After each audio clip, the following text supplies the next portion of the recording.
Bonjour, je m'appelle Stella et aujourd'hui je vais parler à propos du sujet de débat.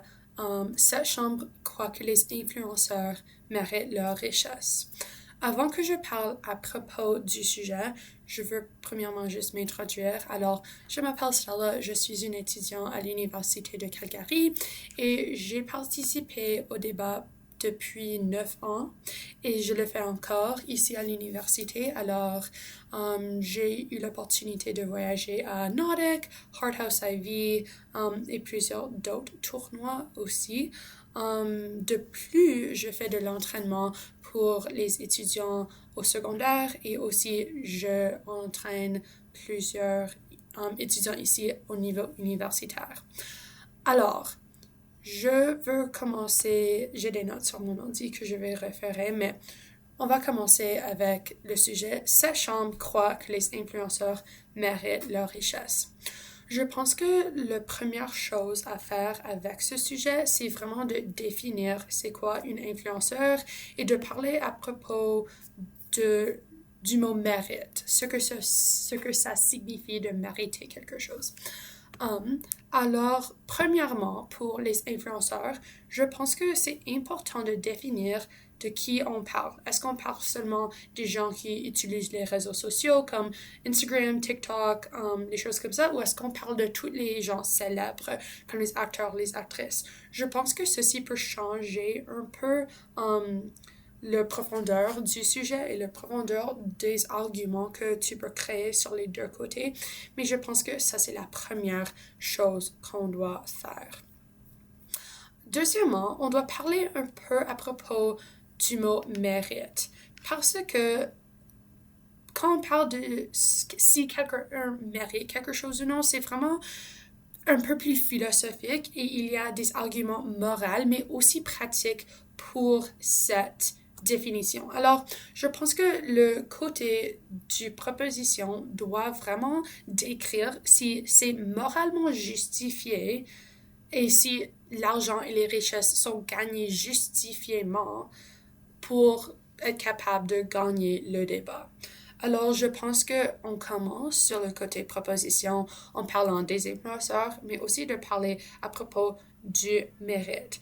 Je pense que le mot comme richesse, c'est assez évident. Je pense que ça vraiment comme concentre sur l'argent, l'argent que les influenceurs gagnent pour leur emploi. Aussi, ça peut être tous les emplois qu'ils sont offerts, choses comme ça.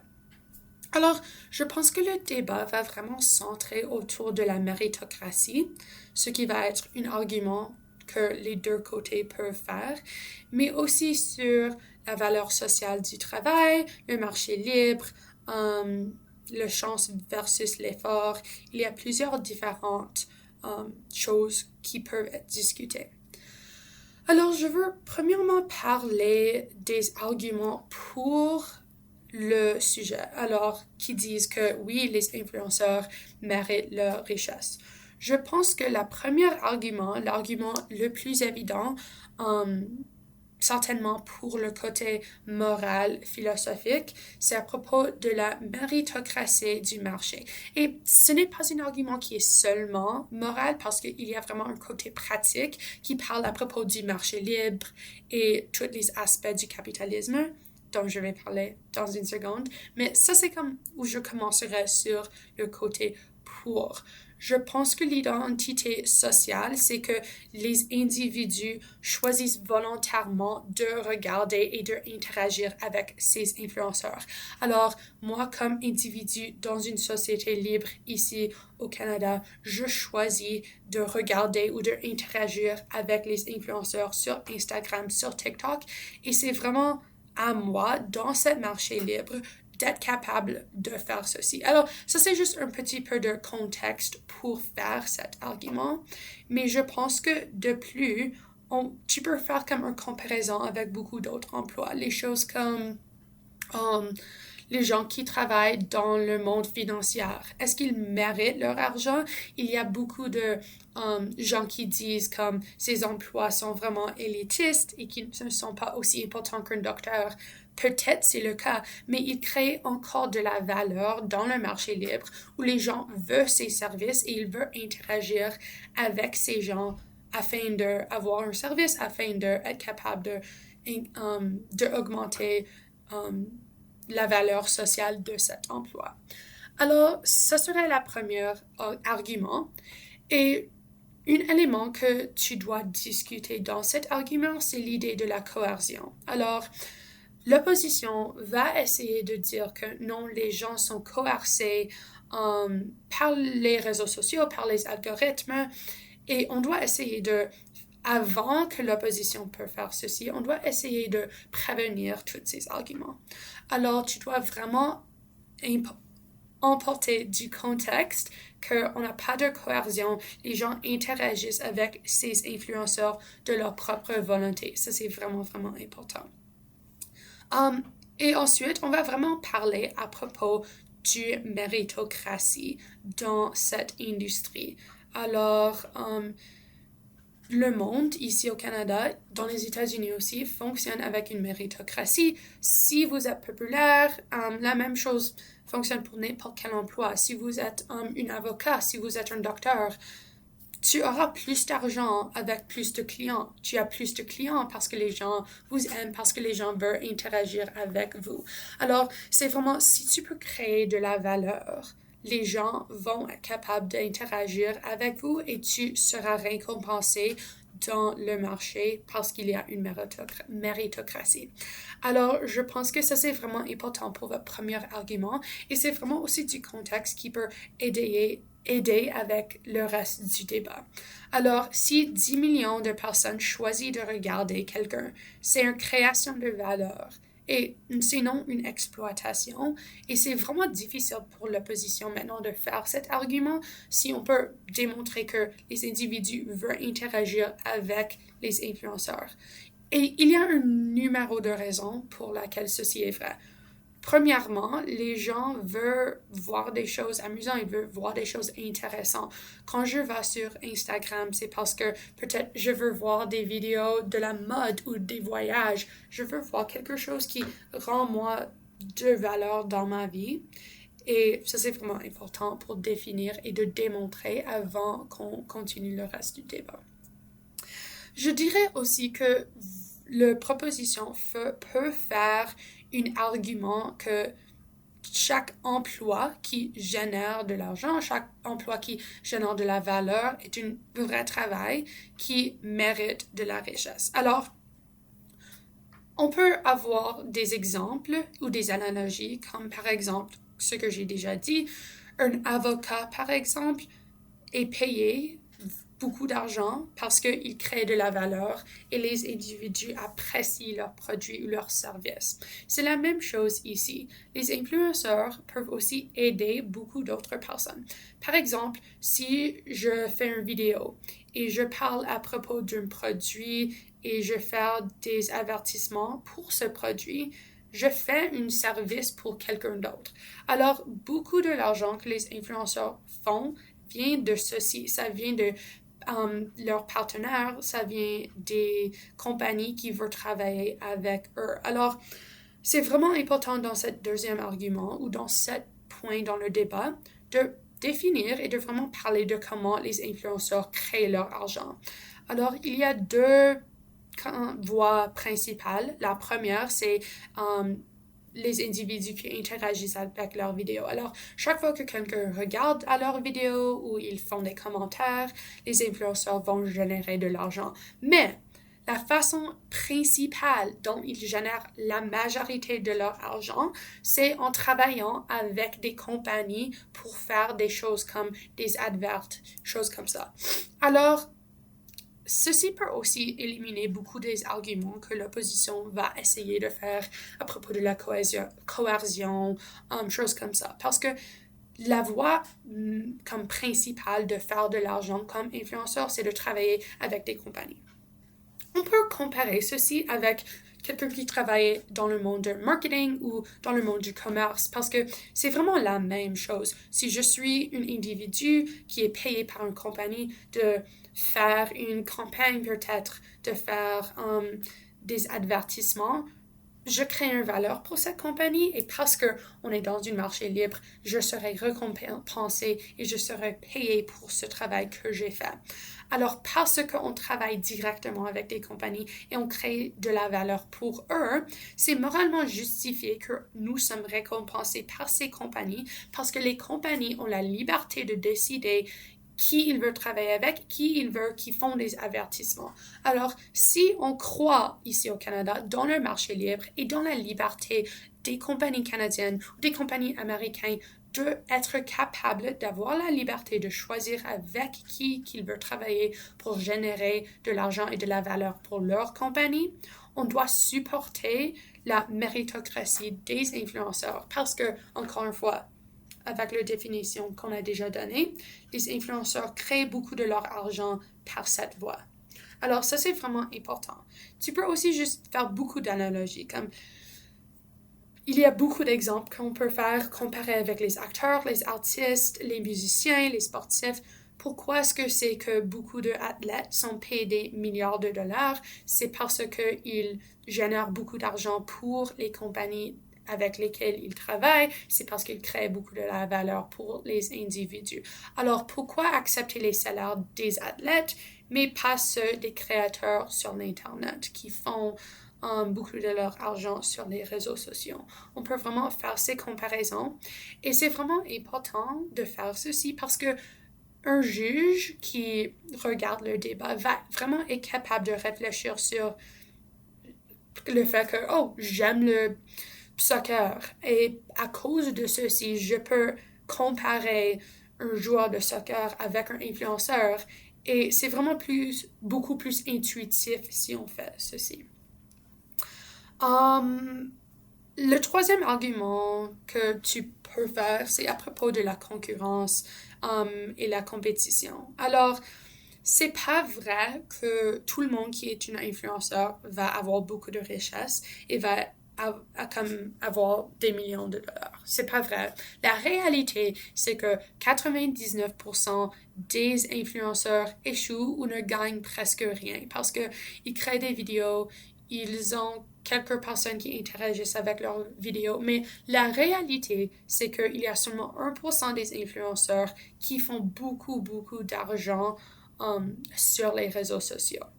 Alors, ça c'est vraiment comparable avec chaque autre emploi, avec les compagnies, avec les entrepreneurs dans les pays, parce que c'est la même chose. On doit être capable de participer au marché libre.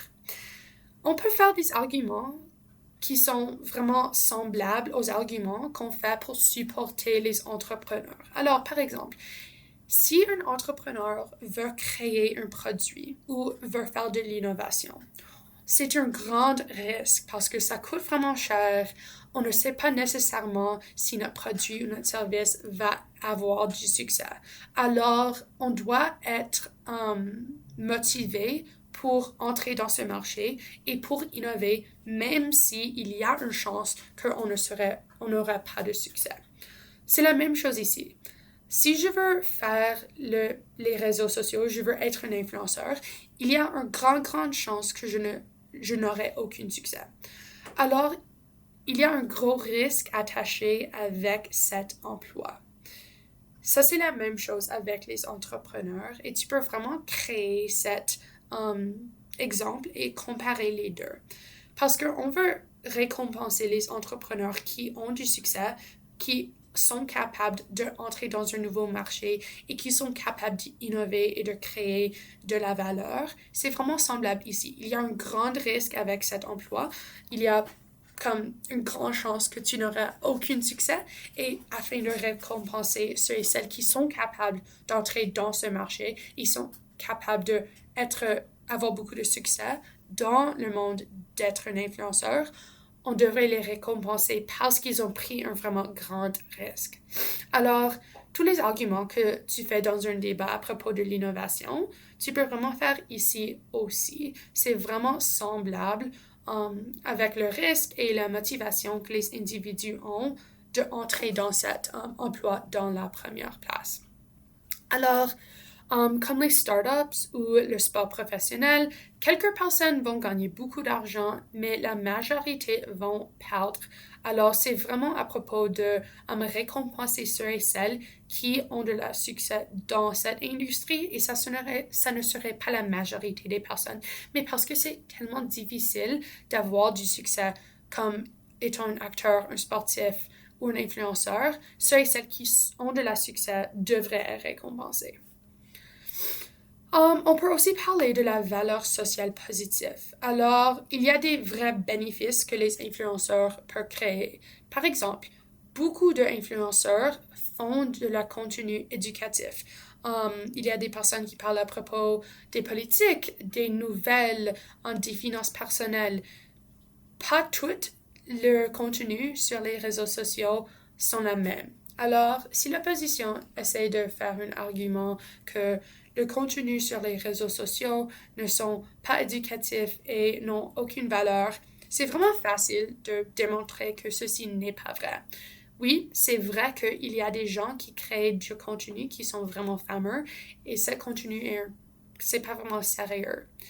Mais la grande majorité des individus qui ont de la succès créent de la contenu avec de la valeur, soit que c'est éducatif, soit que ça apporte beaucoup de joie aux individus. Peu importe, c'est vraiment important de démontrer qu'il y a beaucoup de contenu qui a de la valeur. Alors, par exemple, la sensibilisation à la santé, les finances, les mises en avant des petites entreprises. Alors, beaucoup de petites entreprises sont bénéficiées par le contenu que les influenceurs font pour leur compagnie. Alors, il y a plusieurs exemples de la valeur sociale positive qu'on peut démontrer pour les individus et pour les entreprises dans nos pays, dans nos communautés. Et parce que les influenceurs sont uniquement capables de faire ceci, on devrait les récompenser. C'est aussi important de démontrer pourquoi les influenceurs sont nécessaires, pourquoi eux uniquement peuvent influencer les marchés et les individus. Présentement, les gens ne regardent pas la télévision comme ils faisaient il y a 20 ans. Ils interagissent avec les réseaux sociaux beaucoup plus. C'est pourquoi beaucoup d'avertissements qui étaient sur la télévision il y a 20 ans n'ont pas beaucoup de succès à influencer les gens. Les produits, les goûts, ils changent à chaque an. Les influenceurs sont uniquement capables d'adapter avec ce changement de marché parce qu'ils interagissent avec les réseaux sociaux. Parce qu'eux uniquement peuvent avoir cette influence sur les individus. Ils contrôlent beaucoup de la marché, ils contrôlent beaucoup des actions des individus et des compagnies. Alors, c'est vraiment important de démontrer que les influenceurs uniquement ont cette habileté d'influencer les gens et d'aider des compagnies en faisant des choses comme les adverts. Alors, il y a un impact social vraiment clair et économique assez clair aussi. Si je fais une vidéo à propos d'une compagnie locale dans ma ville, et après ça, tout le monde veut visiter cette compagnie et il génère beaucoup d'argent, j'ai fait quelque chose de positif pour cette compagnie. J'ai vraiment généré de la valeur. Je pense que c'est aussi important un peu dans le contexte de parler à propos de commencer des transactions volontaires. Alors, aucune personne qui utilise les réseaux sociaux est forcée d'acheter des choses et forcée de payer quelqu'un qui est un influenceur. C'est tout volontaire. Alors, on croit dans le marché libre que les individus savent ce qui est bon pour eux. C'est pourquoi on ne vit pas dans un pays capitaliste. Les individus peuvent faire des décisions pour eux-mêmes. Alors, ils choisissent d'acheter des choses qui sont advertisées par des influenceurs. Les consommateurs ont vraiment de la liberté. Et je pense que c'est vraiment important parce que si on commence à faire sur l'opposition des arguments que les individus ne savent pas ce qui est bon pour eux. Les individus ne peuvent pas faire des décisions en tant que consommateurs du contenu et aussi de produits. C'est vraiment facile pour la proposition de démontrer que ceci n'est pas vrai. On vit dans un pays capitaliste avec un système libre pour une raison, c'est parce qu'on veut que les individus et les consommateurs ont l'habilité de faire des décisions pour eux-mêmes. Et ceci est vraiment important parce que si on veut commencer à faire des arguments contre ceci, on doit aussi accepter beaucoup d'autres arguments comme par exemple le gouvernement est en charge de la santé et décide le traitement que les individus peuvent avoir. C'est juste un exemple, mais on veut vraiment démontrer que les individus et les consommateurs savent ce qui est meilleur pour eux et vont faire des décisions qui sont en ligne avec leurs intérêts. Et si c'est le cas, on devrait laisser le marché libre seul et laisser les réseaux sociaux comme c'est déjà. Alors, on a déjà démontré comment ceci est bon pour l'individu et les gens qui interagissent avec les influenceurs, mais c'est aussi bon de manière philosophique en tant que mérite, si on peut vraiment faire un argument fort de ce qui est le mérite. Encore une fois, les influenceurs prennent un grand risque en étant influenceurs. S'ils sont capables d'avoir du succès dans le marché et que les individus aiment leur contenu et interagissent avec ceci, ils devraient être capables d'être payés et récompensés pour le risque qu'ils ont pris et pour le fait qu'ils sont capables de vraiment capturer les consommateurs. Alors, on a déjà gagné sur l'argument de la mérite, mais on a aussi vraiment donné des arguments qui sont vraiment pratiques, comme les arguments économiques, mais aussi des arguments plutôt philosophiques en étant la liberté de la consommateur. Toutes ces trois choses sont vraiment importantes sur la proposition. Alors, maintenant sur l'opposition, je pense que l'idée principale qu'on peut faire en tant que le contexte, c'est de parler à propos de la chance versus le mérite. Alors, je pense que c'est assez évident que les gens qui ont beaucoup de succès sur les réseaux sociaux, c'est pas vraiment juste qu'ils ont de la succès. Par exemple, ils viennent d'une famille avec beaucoup d'argent, alors ils peuvent montrer les vacances et tous les produits qu'ils ont. Et parce que les consommateurs veulent, comme ils aspirent de vivre ce type de vie, ils veulent vivre une vie vraiment riche et fabuleuse, ils vont interagir avec leur contenu qui n'est pas nécessairement réaliste. Alors, beaucoup de fois, dans le monde des réseaux sociaux, les personnes qui sont déjà ou qui ont déjà beaucoup de succès ou qui ont déjà des avantages vont être capables de capitaliser sur ces avantages.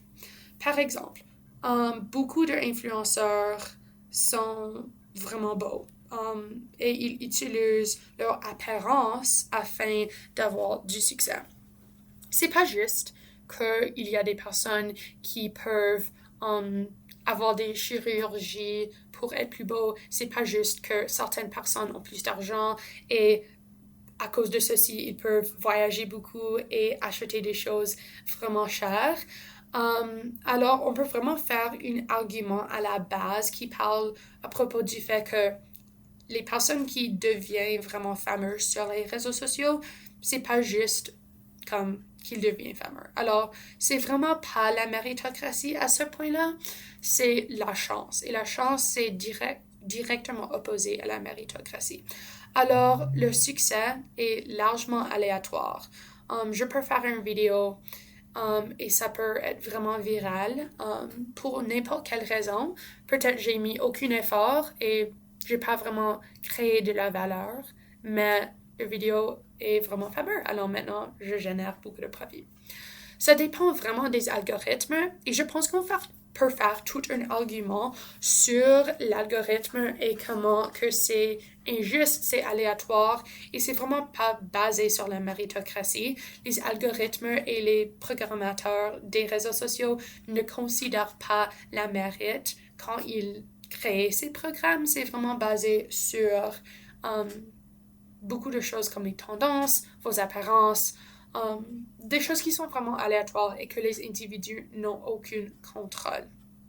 Alors, tu peux faire un exemple ou une analogie où on a deux personnes qui ont l'exact même niveau de talent, l'exact même vidéo.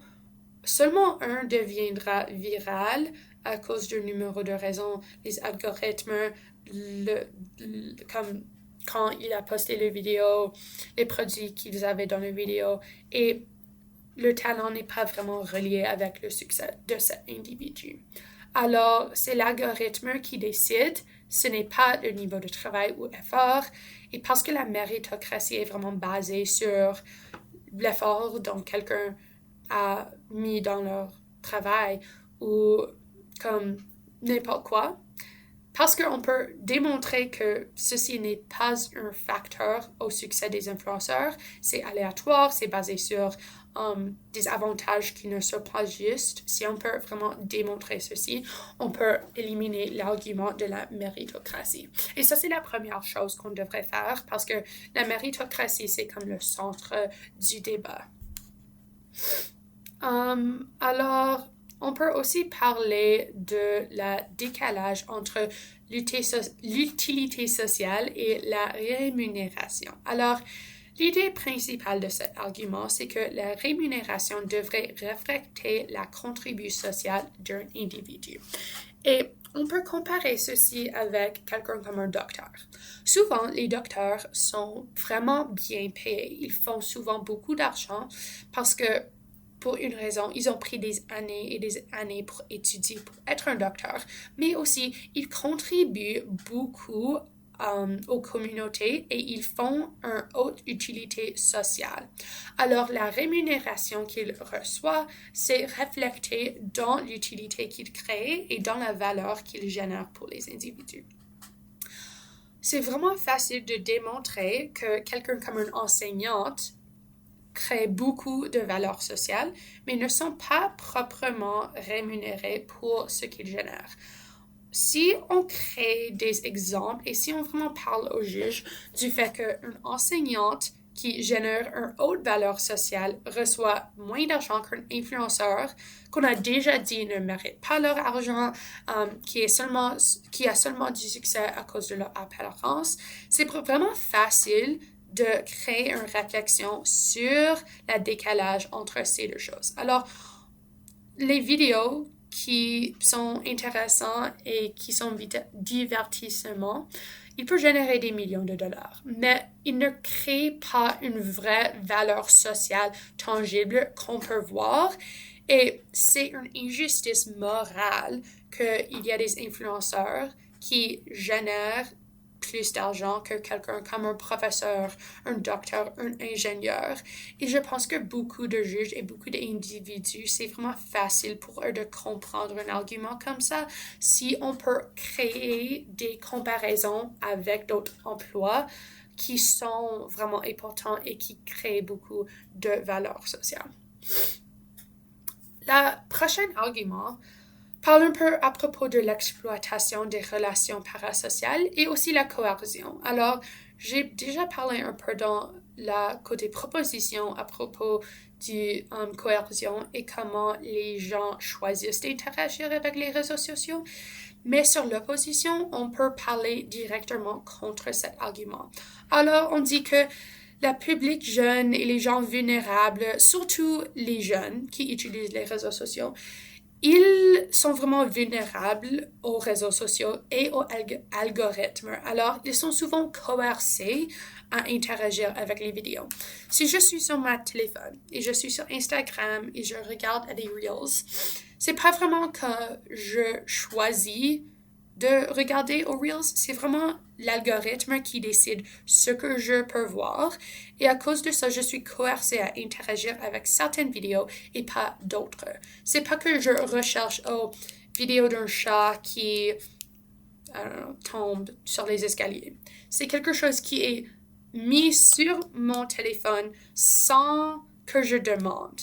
Si ceci fait du sens. C'est vraiment l'algorithme qui décide et qui exploite ma jeunesse ou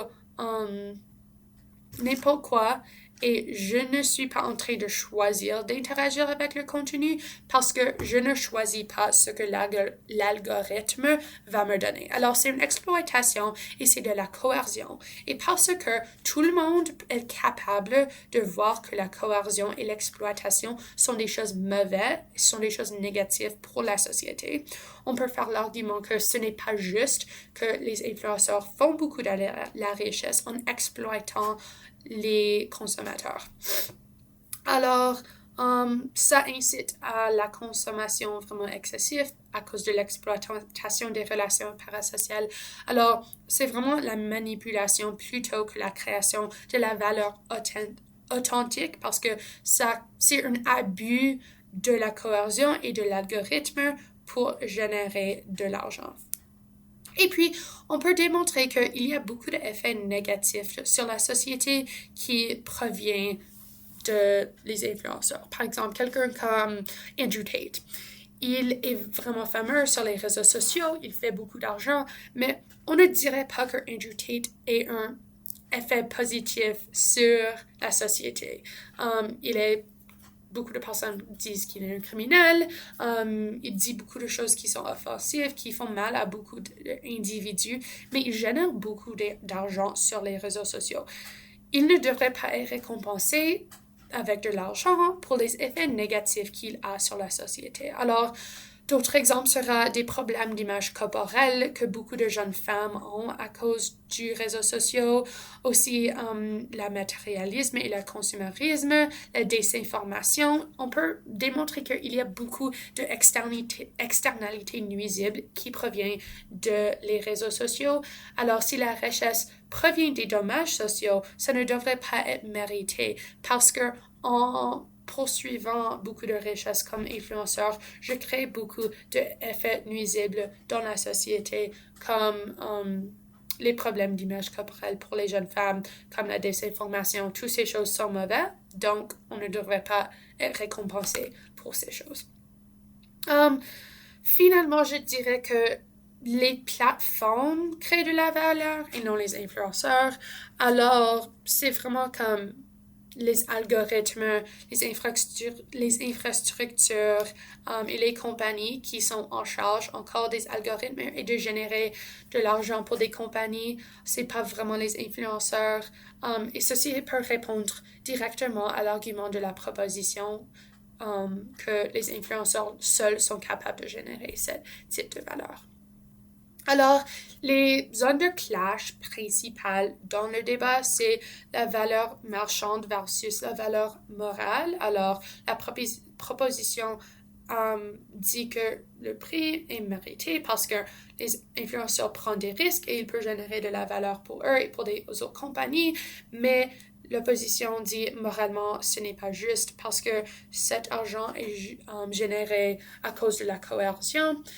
Puis, une autre zone de clash, ça serait le talent et l'effort versus la chance et l'algorithme. Alors, ça, c'est vraiment surtout sur la méritocratie.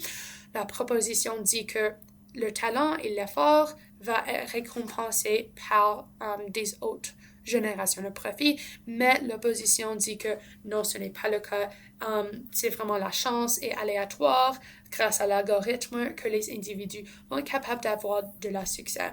Et puis, il y a les arguments de les bénéfices sociaux versus les dommages sociaux. Oui, il y a de la contenu qui a beaucoup de la valeur que la proposition va démontrer, mais l'opposition peut démontrer que il y a beaucoup de contenu qui est viral, qui n'a aucune valeur, comme le contenu de Andrew Tate et d'autres influenceurs qui créent beaucoup d'effets nuisibles. Alors, je dirais que ceux-ci sont les endroits principaux du clash dans le débat. Et je dirais que le débat est vraiment balancé. Alors, chaque argument qui est fait sur la proposition peut être directement opposé par l'opposition et la personne qui gagne le débat vraiment est la personne qui est capable de démontrer comment la méritocratie entre dans le débat et si la méritocratie est un argument valide pour les influenceurs ou si on peut vraiment démontrer que non, ce n'est pas le cas. Je pense que la méritocratie sera comme l'endroit primaire où tu peux gagner ou perdre les débats. Et puis, les endroits secondaires, c'est vraiment comme la valeur sociale et la valeur économique qui est générée par les influenceurs. Alors, j'espère que cette vidéo était un peu informatif et peut vous aider quand vous réfléchissez sur ce débat et bonne chance!